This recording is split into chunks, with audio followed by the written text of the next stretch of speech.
if you're serious about creating great organizations, caring, loving, socially just organizations, you want to read Ari's books.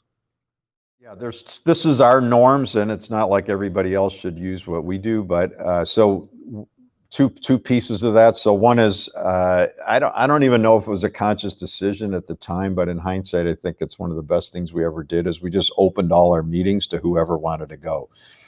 So manager meetings could, like, if you're on work, you're a line cook, you want to go.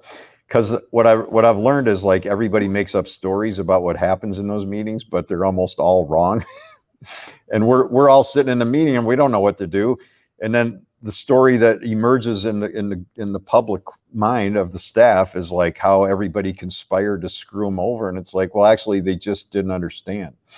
Yeah. And it's I can't remember who said it, but I saw it's a funny quote for this past year's political history, but basically they said, like, don't ascribe conspiratorial intentions when simple incompetence could explain it. And I would generally hold that to be true.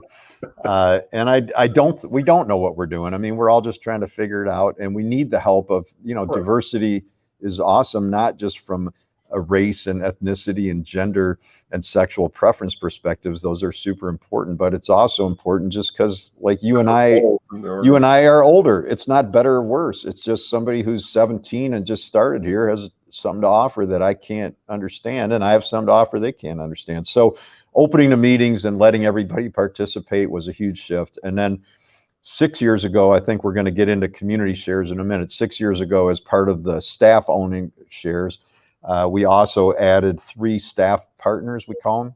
Mm-hmm. So these are not managing partners, but we can talk about the selection if you want. But we have 3 people that go through a whole process that sit on the partners group, so they have the same say in the consensus that I do.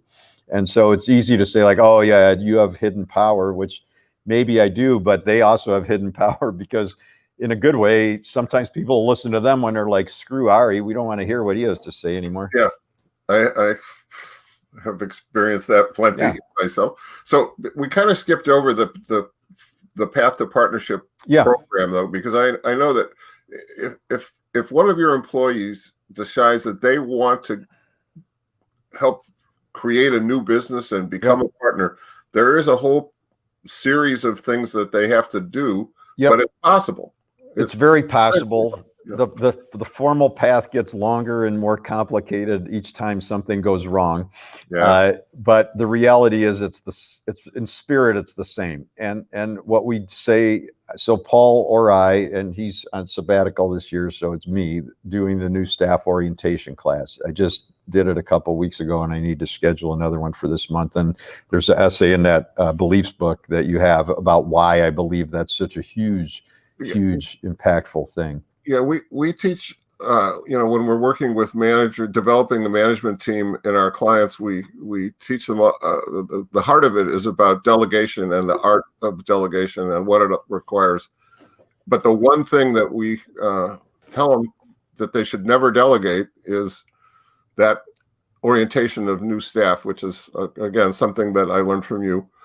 I sat in on one of those that you did years back, and I guess I'll take a minute to tell the audience that we were all sitting there waiting for you to come in. There may be 15, 18 people in the room, and you came in and you said, everybody take out your phones. And I assumed, as did most of the people in the room, that you were going to tell us to shut our phones off so that they wouldn't disrupt your presentation. And you said, you got to have my cell number in your phone. Here's my number. Everybody has to put this number into your phone, please. And hey, by the way, if you have an idea, call me. Yeah. Why not? I mean, whatever, man. If you got a good idea, I'm not helping myself if you don't tell me.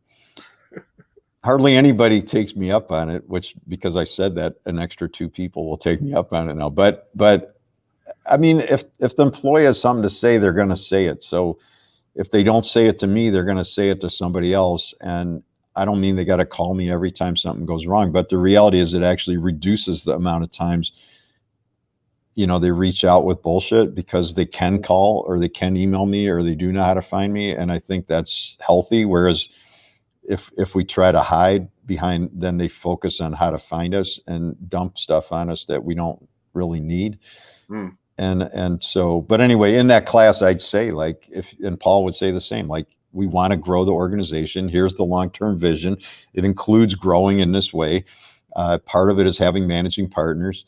Our new vision, which we just rolled out formally last month after 2 years, it was supposed to get rolled out at the end of March 2020, but that didn't happen. But 10 months later, we did roll it out, the same vision, for 2032, which will put us at 50 years. And in there, we actually opened it up now to non-food businesses.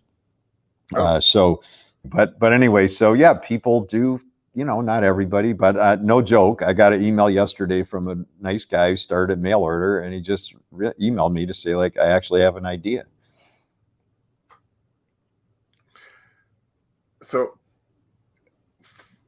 orienting new employees, you're telling them that if they want to become a partner, there is a way to do it. And it's not simple, but it's there. Absolutely. Yeah. And the first step would be to have a conversation, and then pretty soon after is to start drafting a vision of what they have in mind. Let's talk about community shares. Okay. What's the story? Well, Wojciech, so in 1994, we wrote the 2009 vision that I talked about. In 2007, you